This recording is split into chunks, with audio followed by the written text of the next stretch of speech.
안녕하세요. 하재소프트 이봉석입니다. 오늘은 윈도우 드라이버 연대기 7번째 시간입니다. 첫 시간부터 줄곧 잘 따라오시고 계시는지 궁금하네요. 지난 시간까지는 그래도 가장 간단한 수준의 드라이버를 만들어서 여러분들이 디바이스 드라이버를 좀 흥미를 가지도록 제가 예제를 좀 만들면서 이렇게 이끌어 왔어요. 그런데 이제부터는 조금 난이도가 올라갈 수밖에 없을 것 같습니다.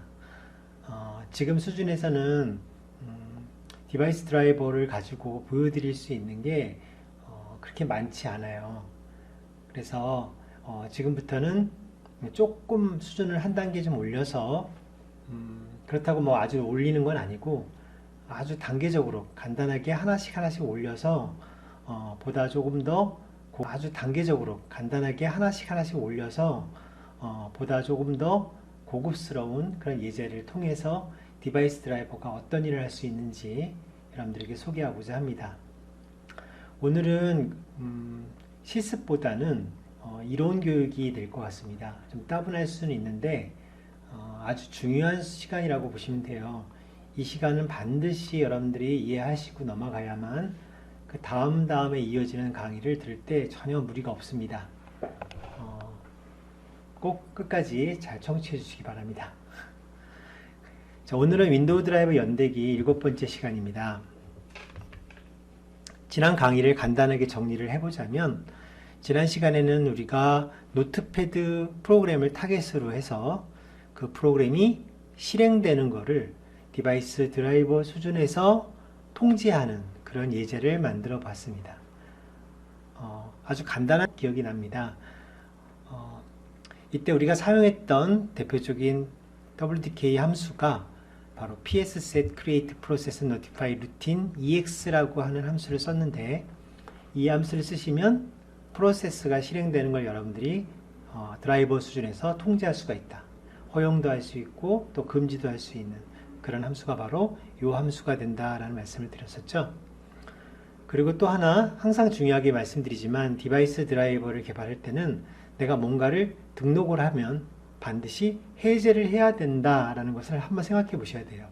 그러니까 뭔가 콜백을 등록했다 그러면 디바이스 드라이버가 언제 콜백을 해제할 것인가 이런 걸 항상 생각하면서 코딩하는 습관이 중요합니다. 지난 시간에 우리가 사용했던 예제에서는 디바이스 드라이버가 메모리에 올라갈 때 이렇게 psset create process notify routine ex를 써서 프로세스가 실행되는 걸 통제하로 디바이스 드라이버가 메모리에서 내려올 때 이 콜백을 해제하는 그런 작업을 했었습니다. 기억나시죠?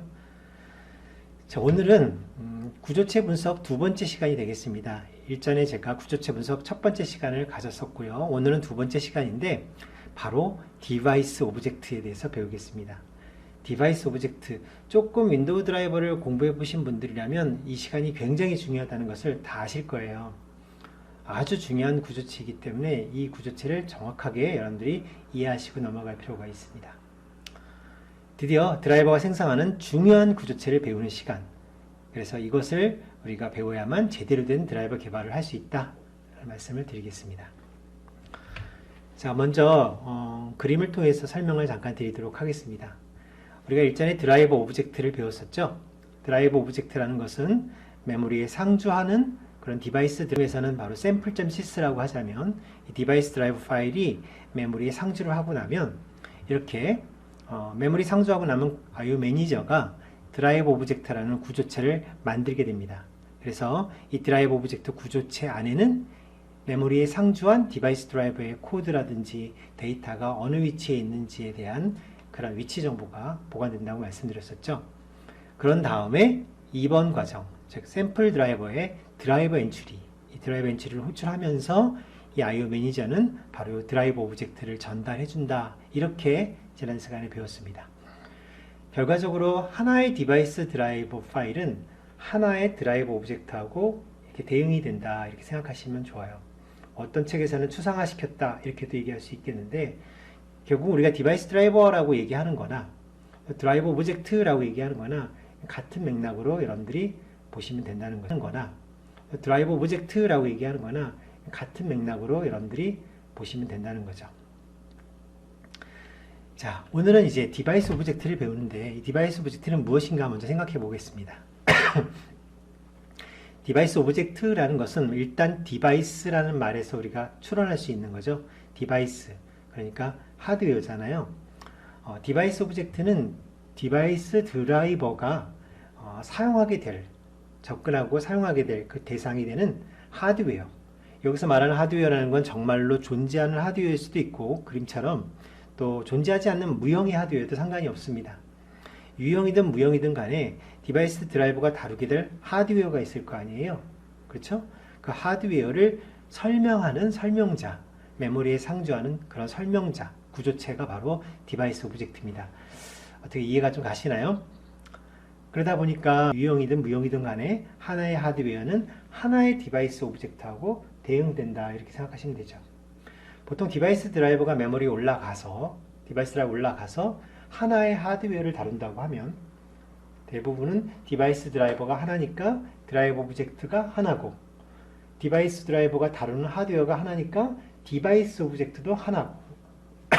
그래서 이렇게 이해하시면 좀 좋을 것 같아요. 그림을 보시면 지금 이제 샘플.sys라는 드라이버가 어디에 대응이 됐습니까? 드라이버 오브젝트 구조체에 대응이 됐죠. 그리고 샘플.sys 드라이버가 다루게 될 하드웨어, 이 하드웨어를 우리는 디바이스 오브젝트 구조체로 대응을 시킨 겁니다. 중요한 그림이 하나 더 추가되어 있는데 그게 바로 요 왼쪽에 아래쪽에 보시면 여기 사람입니다. 사람이 하드웨어에 접근한다, 이렇게 제가 설명을 드렸죠. 사람이 하드웨어에 접근한다. 실제 이런 그림을 나중에 또 추상화시키게 되면 결국은 이 말은 무슨 말이냐면, 사람이 하드웨어에 접근한다는 말은 마치 어플리케이션, 유저가 어플리케이션을 통해서 디바이스, 하드웨어에 접근한다, 이렇게 설명할 수도 있겠죠.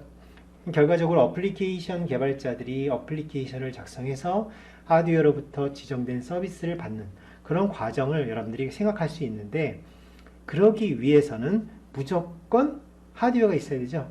그것이 유형이든 무형이든 간에 그 말은 다시 말하자면 디바이스 오브젝트가 있어야 한다는 얘기입니다. 그래서 제가 여기다 적어놨죠. 사용자는 하드웨어에 접근하는데 바로 사용자가 하드웨어하고 대화를 하기 위해서는, 즉 어플리케이션이 디바이스 드라이버와 대화를 하기 위해서는 반드시 디바이스 오브젝트가 있어야 된다는 거 꼭 기억을 하셔야 됩니다. 디바이스 오브젝트를 만들지 않으면 어플리케이션과 이렇게 대화를 할 수 있는 채널이, 우리 지난 시간까지 배웠던 예제들 중에서 기억나십니까? 어떤 프로세스가 실행되는 걸 통제한다든지, 또는 어떤 프로세스가 실행 중인데 외부에서 종료하는 걸 막는다든지, 그런 예제를 여러분들이 작성을 해보셨는데 그때 좀 아쉬운 점이 뭐였어요? 내가 노트패드가 아니라 다른 어떤 프로그램도 이런 테스트를 하고 싶은데 그걸 할 수가 없었다는 거죠. 코드상으로 디바이스 드라이버를 워낙 간단하게 만들다 보니까 코드 수준에서 그냥 노트패드를 딱 지정하고 그 노트패드 프로그램이 실행되지 않도록 통제하는 것은 간단하지만, 내가 노트패드가 아닌 다른 프로그램을 또 어떤 런타임에서 다른 프로그램이 실행되는 걸 금지하고 싶다. 그러면 그 다른 프로그램 이름을 드라이버에게 전달할 방법이 없었잖아요. 다시 드라이버를 빌드하지 않으면. 그러니까 결국 그런 작업들을 하기 위해서는 어때요? 여러분이 어떤 어플리케이션을 만들어서 그 어플리케이션이 내가 통제하고 싶은, 실행하는 걸 통제하고 싶은 프로그램의 이름이라든지 또는 프로세스 아이디라든지 이런 정보들을 디바이스 드라이버에게 전달해 주면 그 디바이스 드라이버가 그걸 받아가지고 그 다음에 이제 원하는 프로그램이 실행되는 걸 막는다든지, 이렇게 다양한 응용력이 존재할 수 있습니다. 그렇죠? 그래서 그런 작업을 하기 위해서는 어떠해야 된다고요? 반드시 디바이스 오브젝트가 있어야 된다는 거, 그걸 꼭 기억을 하셔야 됩니다. 아셨죠? 그래서 이 그림에서는 우리가 샘플 드라이버를 하나 만든다고 치면 그 샘플 드라이버에 드라이버 오브젝트가 있고, 그리고 이 샘플 드라이버가 다루게 될 디바이스 오브젝트가 하나 있는 그런 그림을 제가 그려봤습니다. 디바이스 오브젝트라는 것도 결국은 그러면 자료 구조라는 얘기인데, 이 디바이스 오브젝트를 어떻게 만들어야 되는가를 잠깐 배워보도록 할게요. 디바이스 오브젝트를 만드는 그런 함수가 바로 IO create device, 이 함수를 사용하시면 디바이스 드라이버가 디바이스 오브젝트를 만들 수 있다라고 설명이 되어 있습니다. 자, 일단 디바이스 오브젝트를 만들긴 할 건데 이 만들 때 사용하는 지금 총 7개의 파라미터가 보이죠. 이걸 하나하나 상세하게 여러분들이 이해할 필요는 지금 없습니다. 지금 단계에서는 간단하게만 생각하시면 돼요. 첫 번째 파라미터 드라이브 오브젝트죠. 이거는 어떤 걸까요? 드라이브 오브젝트 구조체의 포인터라고 되어 있는데 맞습니다. 바로 여러분 샘플 드라이버의 드라이버 오브젝트 포인터를 여기다 넣어주면 돼요. 간단하잖아요. 그죠? 그리고 두 번째 디바이스 익스텐션 사이즈라는 게 있는데 이 값을 여러분들이 0으로 주셔도 되지만 이 값을 만약에 0이 아닌 어떤 숫자 값을 넣게 되면 어떻게 되냐면요. 이 그림을 잘 이해하셔야 돼요. 여기에 0이 아닌 어떤 숫자 값을 주게 되면 이 함수는 디바이스 오브젝트를 일단 만듭니다. 그리고 되면 이 함수는 디바이스 오브젝트를 일단 만듭니다. 그리고 디바이스 오브젝트 안에 필드 하나가 있는데 그게 바로 디바이스 익스텐션이라는 이름을 가진 필드가 있어요. 이 구조체 필드가. 근데 이 디바이스 익스텐션이라는 이 필드는 주소를 담고 있는 포인터 변수예요. 그래서 이 포인터 변수를 따라가면 어떤 메모리가 하나 존재합니다. 이 메모리의 크기를 바로 디바이스 익스텐션 사이즈라고 불러요.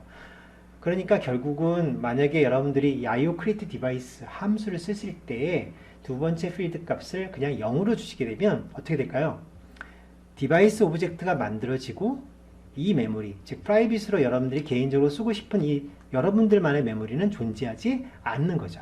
즉 이 디바이스 익스텐션 주소는 널 포인터를 가리키게 될 겁니다.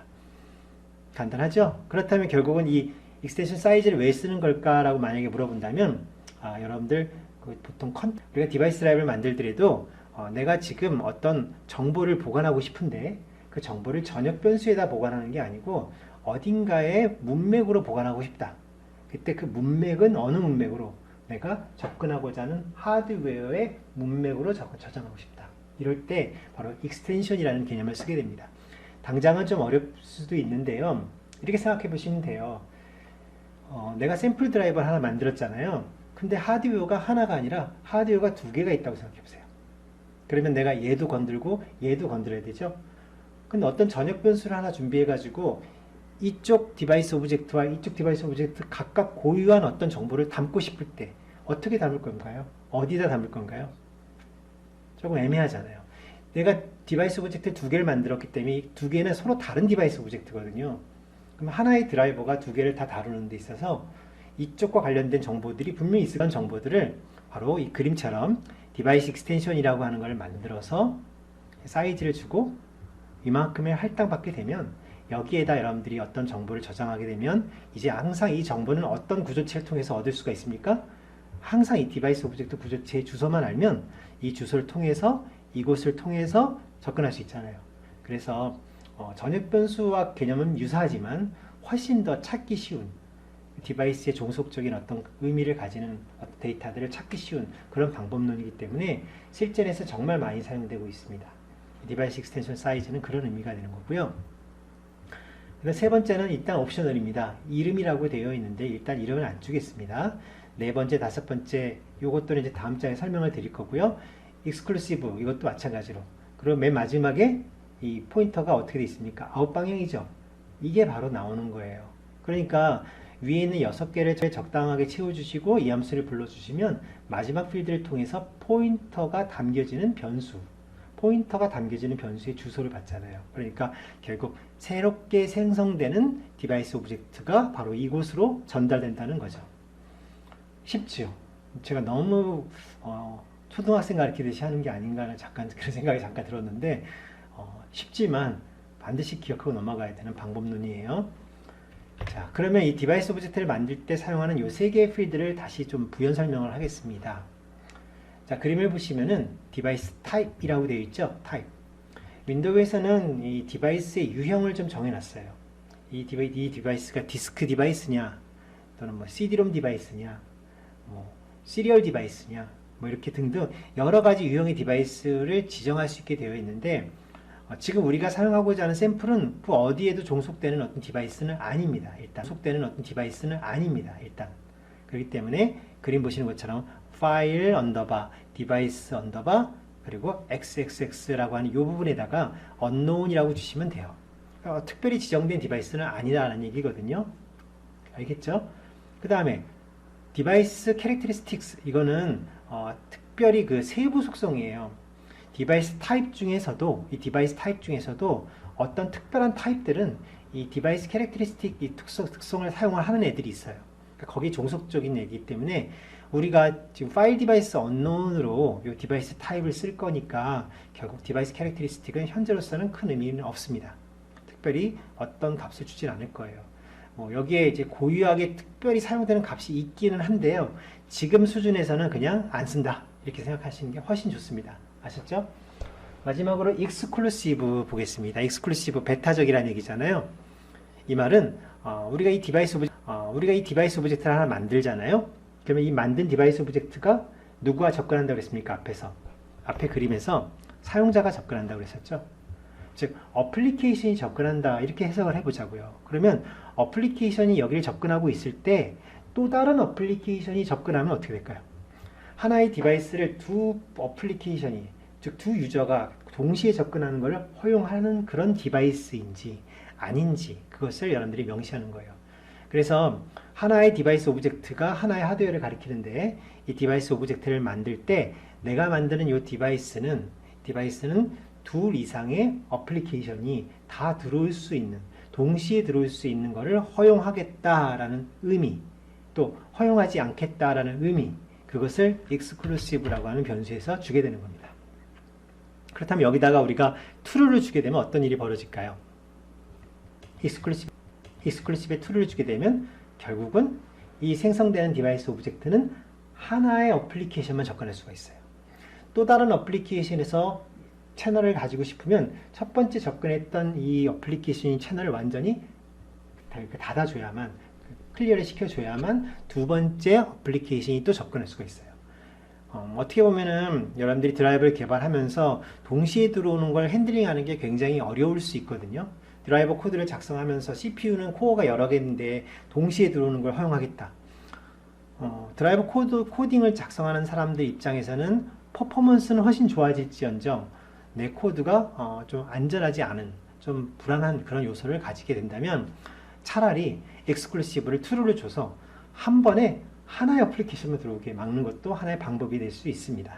그래서 지금 우리는 샘플이기 때문에 크게 지금은 의미를 안 둡니다. false를 주셔도 되고 true를 주셔도 되겠습니다. 현재로서는 그러면 한번 예시를 보도록 할까요? 자, IO 크리에이트 디바이스를 어떻게 사용하는지 예시 코드를 보십시오. 보시면 첫 번째 필드에는 드라이브 오브젝트의 주소를 줬죠. 이 드라이브 오브젝트 구조체의 주소는 어디서 제가 넘겨받았다고 말씀드렸죠? 바로 드라이브 엔트리 함수에서 넘겨받았다라고 말씀드렸죠. 그래서 드라이브 엔트리 함수의 첫 번째 파라미터를 그냥 그대로 쓰시면 됩니다. 그리고 두 번째, 세 번째 다 0을 줬고 네 번째는 파일 디바이스 언노운을 줬고 다섯 번째, 여섯 번째 0과 false를 줬습니다. 결국 특별히 우리가 중요하게 여길 만한 필드들 값은 없죠. 지금 당장 현재 수준에서는. 그리고 맨 마지막에 생성될 그런 디바이스 오브젝트 구조체 주소를 넘겨받기 위해서 p 디바이스 오브젝트라고 하는 변수의 주소값 포인터 변수 이 주소를 넣어가지고 앰퍼선드를 가지고 주소를 받게끔 했습니다. 어때요? 간단하죠? 제가 너무 겁을 들였는지 모르지만 간단합니다. 그러면 한 가지 더 배워보도록 할게요. 자, 우린 디바이스 오브젝트를 만드는 방법은 이제 아셨죠? 그죠? 자, 그러면 이 그림이 뭘까요? 조금 어렵게 느껴질 수도 있는데 우리가 한번 설명해보고 넘어가고자 합니다. 지금 단계에서. 디바이스 오브젝트를 생성하는 방법이 뭐라고 했습니까? IO create device라고 했었죠. 그죠? 그런데 앞으로 여러분들이 드라이브를 개발하다 보면 내가 아까도 말씀드린 것처럼 하나의 디바이스가 아니고 2개, 3개, 많게는 4개, 5개 이렇게 여러 개의 디바이스를 만들어야 될 때도 있어요. 어떤 게 그런 거냐라고 예를 들자면 시리얼 포트 아시죠? 시리얼 포트. 시리얼 포트를 보시면은 우리 시리얼 드라이버 아이고 깜짝 놀랐습니다. 시리얼 드라이버에서 보시면 커먼 포트, 컴2 포트, 컴3 포트 있잖아요. 그렇죠? 그럼 하나의 드라이버인 시리얼 드라이버 입장에서는 커먼 포트, 컴2 포트, 컴3 포트 각각의 디바이스 오브젝트를 따로따로 만들어야 돼요. 왜냐하면 어플리케이션을 짜는 사람이 커먼 포트에도 접근할 수 있지만 또 다른 어플리케이션은 컴2 포트에 접근할 수 있죠. 또 다른 프로그램은 또 컴스 포트에 접근할 수 있잖아요. 그러니까 얘네들은 다 완전히 독립적인 하드웨어가 되는 거 아닙니까? 그래서 결국은 하나의 드라이버가 하나 이상의 더 많은 디바이스 오브젝트를 만드는 그런 과정을 한번 보여드리고 있는 거예요. 그래서 제가 그걸 왜 보여드리냐면 이 그림을 한번 보시죠. 자, 밑으로 내려가면서 시간이 경과된다라고 말씀드리겠습니다. 시간이 이렇게 흐르고 있습니다. 이때 어떤 드라이버가, 샘플 드라이버가 첫 번째로 IO create device라는 함수를 써서 하나의 디바이스 오브젝트를 만들었습니다. 그죠? 그리고 나서 좀 있다가 또 만들었습니다. 또 만든 거예요. 자, 이렇게 순서를 위에서부터 하나, 둘, 세 개를 연달아서 만들었을 경우에 어떤 일이 벌어지는가를 보자는 거예요. 자, 그림을 보세요. 먼저 드라이버 오브젝트가 하나 있죠. 드라이버 오브젝트는 하나의 디바이스 드라이버와 대응된다고 했기 때문에 하나만 있는 게 당연하죠. 그런데 재밌는 건 뭐냐면 이 드라이버 오브젝트 구조체 필드를 보세요. 이 구조체 필드에 무슨 필드가 있냐면 바로 디바이스 오브젝트라는 이름을 가진 필드가 하나 있어요. 디바이스 오브젝트. 디바이스 오브젝트? 많이 들었던 거죠. 그렇죠? 자, 이 필드는 뭘 담게 되냐면은 포인터를 담는데요. 어떤 포인터를 담고 있냐면 바로 화살표 따라가 보겠습니다. 이렇게 가면 누굴 가리킵니까? 자, 보세요. 누굴 가리킵니까? 바로 세 번째로 만든 디바이스 오브젝트 구조체를 가리키죠. 자, 순서를 다시 한번 보세요. 시간이 경과되는 순서대로 제가 이거 첫 번째는 1번을 만들었다고 했고, 그 다음 이어서 2번을 만들었고, 이거 첫 번째는 1번을 만들었다고 했고, 그 다음 이어서 2번을 만들었고, 다음 3번을 만들었다고 가정한다면 마지막에 3번을 만든 뒤에 이 샘플 드라이버의 드라이버 오브젝트 구조체 안에 들어있는 디바이스 오브젝트라는 필드는 누굴 가리킨다고요? 가장 마지막에 만든 디바이스 오브젝트를 자연스럽게 가리킨다는 겁니다. 그리고 더 황당한 거는, 더 재밌는 거는 그렇게 가리킨 이 디바이스 오브젝트, 세 번째 만들어진 디바이스 오브젝트 필드 안에는, 그 구조체 안에는 또 어떤 필드가 있냐면 넥스트 디바이스라는 게 있어요. 넥스트 디바이스. 자, 이름 잘 기억하세요. 넥스트 디바이스는 어디 있는 거예요? 디바이스 오브젝트 안에 있는 거예요. 디바이스 오브젝트 필드는 어디 있는 거예요? 드라이브 오브젝트 구조체 안에 있는 거예요. 아셨죠? 자, 그러면 이 넥스트 디바이스는 누굴 가리키는지 보세요. 화살표를. 빨간색을 보시면 바로 누굴 가리킵니까? 자신보다 바로 전에 만들었었던 디바이스 오브젝트를 가리키죠. 이전에 만든 디바이스 오브젝트를 가리키잖아요. 디바이스 오브젝트 구조체 안에 넥스트 디바이스 필드를 또 따라가 보면 얘는 또 누굴 가리킵니까? 가장 먼저 만들었던 바로 1번, 얘를 가리키죠. 그러면 이 1번 전에는 아무도 없을 거 아닙니까? 그래서 1번의 디바이스 오브젝트 구조체 안에 들어있는 next device라는 필드는 바로 누굴 가리킵니까? null이 되는 겁니다. null. 더 이상 갈 게 없다는 거죠. 자, 단방향이죠. 다시 한번 보겠습니다.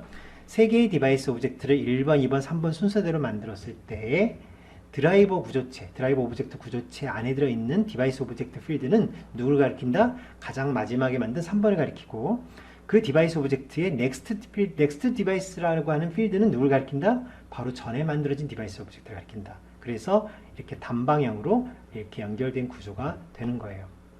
그리고 더불어 여기다 하나를 더 알아두자면, 이렇게 생성된 모든 디바이스 오브젝트들은 자신을 만들 때 첫 번째 파라미터, 기억나십니까? 이 첫 번째 파라미터?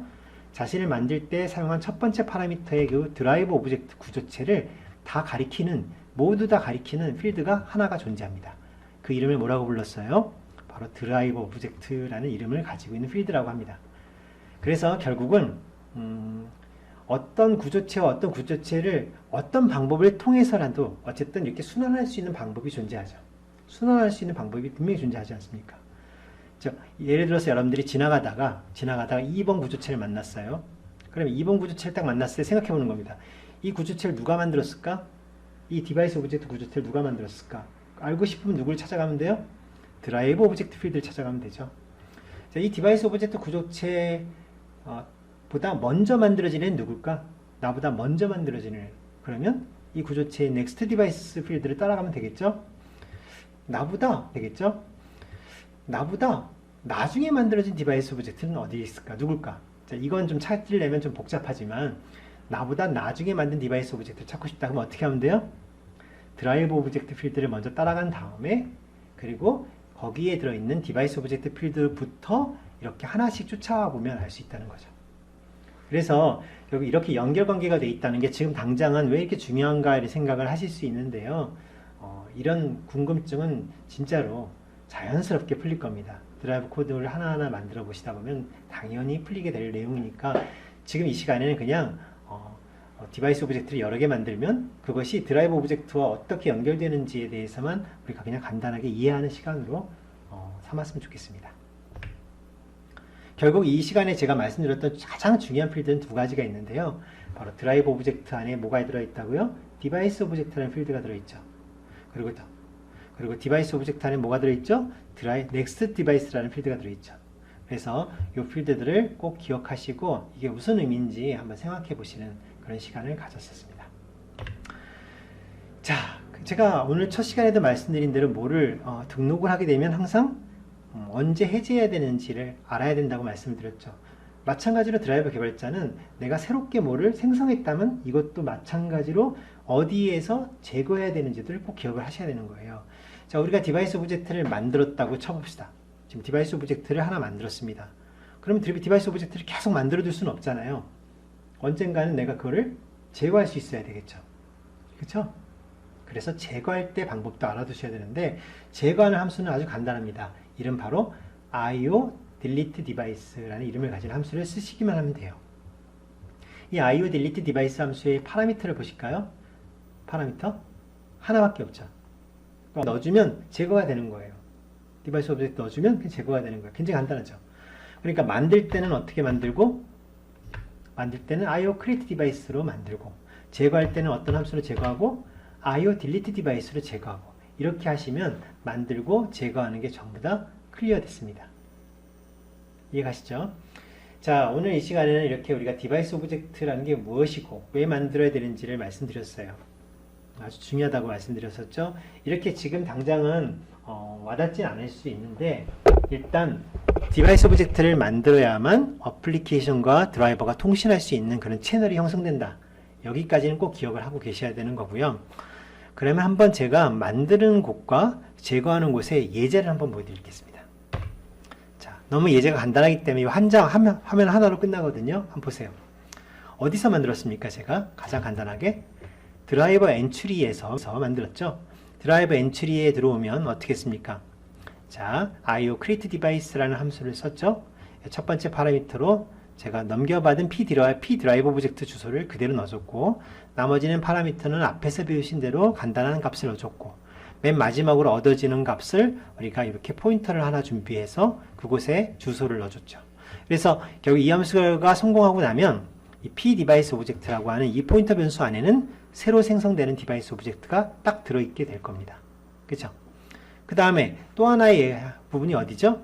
지금 여기서는 제가 간단하게 샘플이다 보니까 좀 예외가 하나 있죠. 이 언노드라고 그냥 놓으시면 이제 여러분 이쯤 되면 뭐가 잘못되는지 아셔야 돼요. 언노드라는 건 드라이버가 내려갈 때 호출된다는 건 알겠는데 그 언노드를 등록한 곳이 없잖아요. 약 버그입니다, 버그. 그러니까 앞선 예제에서 제가 다 줄이고 좀 간단하게 하려고 하다 보니까 깜빡 잊고 빼먹었어요. 즉, 이 드라이버 오브젝트라는 구조체 안에 들어있는 드라이버 언노드라는 그 포인터 변수 기억나십니까? 드라이버 언노드라는 그 포인터 변수에다가 샘플 드라이버 언노드 함수의 주소를 넣어주셔야 되는 거. 이거 우리가 앞선 예제에서 배웠으니까 그거 꼭 기억하시고요. 자, 그렇다면 드라이버가 메모리에서 내려갈 때 어떤 함수가 호출돼요? 여러분들 콜백 중에 샘플 드라이버 언노드가 호출되겠죠. 그러면 이곳에서 어떤 함수를 불러요? IO delete device를 부르는 겁니다. 아셨죠? 결국은 드라이버가 메모리에 올라갈 때 내가 생성한 디바이스 오브젝트니까 드라이버가 메모리에서 내려갈 때 제거하는 게 당연하다는 얘기죠. 마지막으로 코드를 가만히 보니까 조금 특이한 코드 보이지 않나요? 자, 디바이스 오브젝트를 제거할 때 제가 어떤 모습으로 썼는지 한번 보십시오. 디바이스 오브젝트를 제거할 때 IO delete device라는 함수를 썼습니다. 그죠? 그 오브젝트를 넣어줘야 되니까 디바이스 오브젝트를 넣어줘야 되니까 어떻게 넣어줬어요? 제가 잘 보세요. 지금 이 샘플 드라이버가 내려가는 시기에 전달받는 파라미터에는 드라이버 오브젝트가 오거든요. 디바이스 오브젝트가 아니고 드라이버 오브젝트가 와요. 그래서 제가 어떻게 했어요? 보세요. 어떻게 했습니까? 그 드라이버 오브젝트 구조체 안에 들어있는 필드 중에 어떤 필드? 디바이스 오브젝트 필드를 직접 대응을 했잖아요. 이렇게 넣으시면 되죠. 이게 다 뭐냐 하면 바로 앞에서 배웠잖아요. 드라이버 오브젝트 구조체 안에는 디바이스 오브젝트가 있다. 걔는 가장 마지막에 생성된 디바이스 오브젝트를 가리킨다. 그러니까 우리 구조에서는 하나밖에 만들지 않았으니까 당연히 드라이버 오브젝트는 하나의 디바이스 오브젝트만 가리키겠죠. 그래서 이렇게 하시면 제거가 되는 겁니다. 어떤 혹자는 이렇게 하실 수도 있을 거예요. 어떤 샘플이니까 아래쪽에 이 드라이버 엔트리에서 요 create device 함수를 통해서 얻은 요 p 지역 변수에다 두지 말고 전역 변수에다 두면 그러면 여기서 그냥 전역 변수 값을 쓰면 되지 않아요? 라고 하실 수 있을 거예요. 그것도 맞는 얘기예요. 그런데 그렇게 해도 틀린 건 아닌데 만약에 그런 경우가 되면 어떤 문제가 생기겠어요? 디바이스 드라이버가 디바이스 오브젝트를 하나만 만드는 게 아니라 만약에 2개를 만들었어요. 또 3개를 만들었어요. 그러면 3개를 만든 걸 다 여기다 저장을 해야 되잖아요. 이게 어떻게 보면은 뭐 전역 변수 하나 더 두면 되죠. 하나 더 두면 되죠. 물론 더 두면 돼요. 그런데 이런 식으로 코딩하는 건 분명히 그렇게 좋은 효과적인 코딩은 되지 못합니다. 나중에 코드를 식별하기가 되게 어려워지고 수정하거나 추가하거나 이런 작업들이 좀 번거로워져요. 그렇게 좋은 습관은 아니거든요. 나중에도 말씀드리겠지만 디바이스 드라이버를 윈도우 드라이버를 개발할 때 가급적이면 꼭 필요한 경우가 아니라면 전역 변수를 직접 정의해 쓰는 것은 일단 빵점 10점이라고 하겠습니다. 아니면 쓰지 마십시오. 안 쓰는 그런 코드 연습을 여러분들이 하시는 게 중요합니다.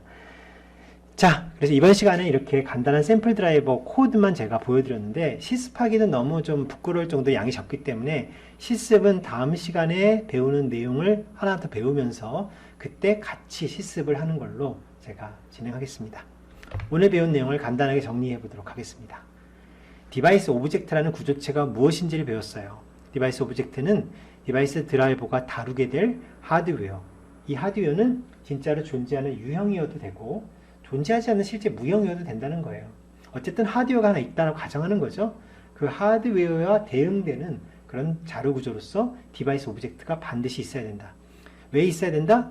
디바이스 오브젝트가 있어야만 응용 프로그램과 디바이스 드라이버가 서로 연결될 수 있는 채널이 생성될 수 있다는 겁니다. 이거 아주 중요했었죠? 그럼 마지막으로 생성될 수 있다는 겁니다. 이거 아주 중요했었죠? 그럼 마지막으로 하나의 드라이버 오브젝트 구조체를 써서 여러분들이 여러 개의 디바이스 오브젝트를 만들게 되면 그때는 만들어지는 순서의 역순서대로 단방향으로 링크드 리스트가 형성된다고 그랬었죠. 그래서 드라이버 오브젝트로부터 시작한다면 단방향으로 거꾸로 이렇게 내려가면서 가장 최근에 만든 디바이스 오브젝트, 또 가장 그 다음 최근에 만든 디바이스 오브젝트, 가장 옛날에 만든 디바이스 오브젝트 이렇게 역순서대로 단방향으로 연결된다는 것까지 이 시간에 배웠습니다. 조금 어려운 시간이었을 수 있습니다. 이론 시간은 항상 좀 재미도 없고 그러나 분명히 요 7번 동영상 꼭 여러분들이 습득하고 넘어가셔야 돼요. 앞으로 여러분들이 정말로 어렵게 느껴질 것들이 아주 무궁무진하게 많거든요. 그거에 비하면 이건 아무것도 아니에요, 솔직히. 그래서 그때 됐을 때 그 어려운 내용을 볼 때 지금 오늘 배운 이런 내용까지도 모르게 되면 정말로 너무 많은 내용을 모르는 것 같아서 진도가 나갈 수가 없어요. 힘들기만 하고. 그러니까 제가 이 시간에 말씀드리는 내용은 꼭 이 시간에 소화하시고 또 다음 시간엔 또 다른 것도 배우고 이렇게 쫓아오시는 게 가장 현명한 드라이버 개발 방법이 아닌가라는 말씀을 드리겠습니다. 또 오늘도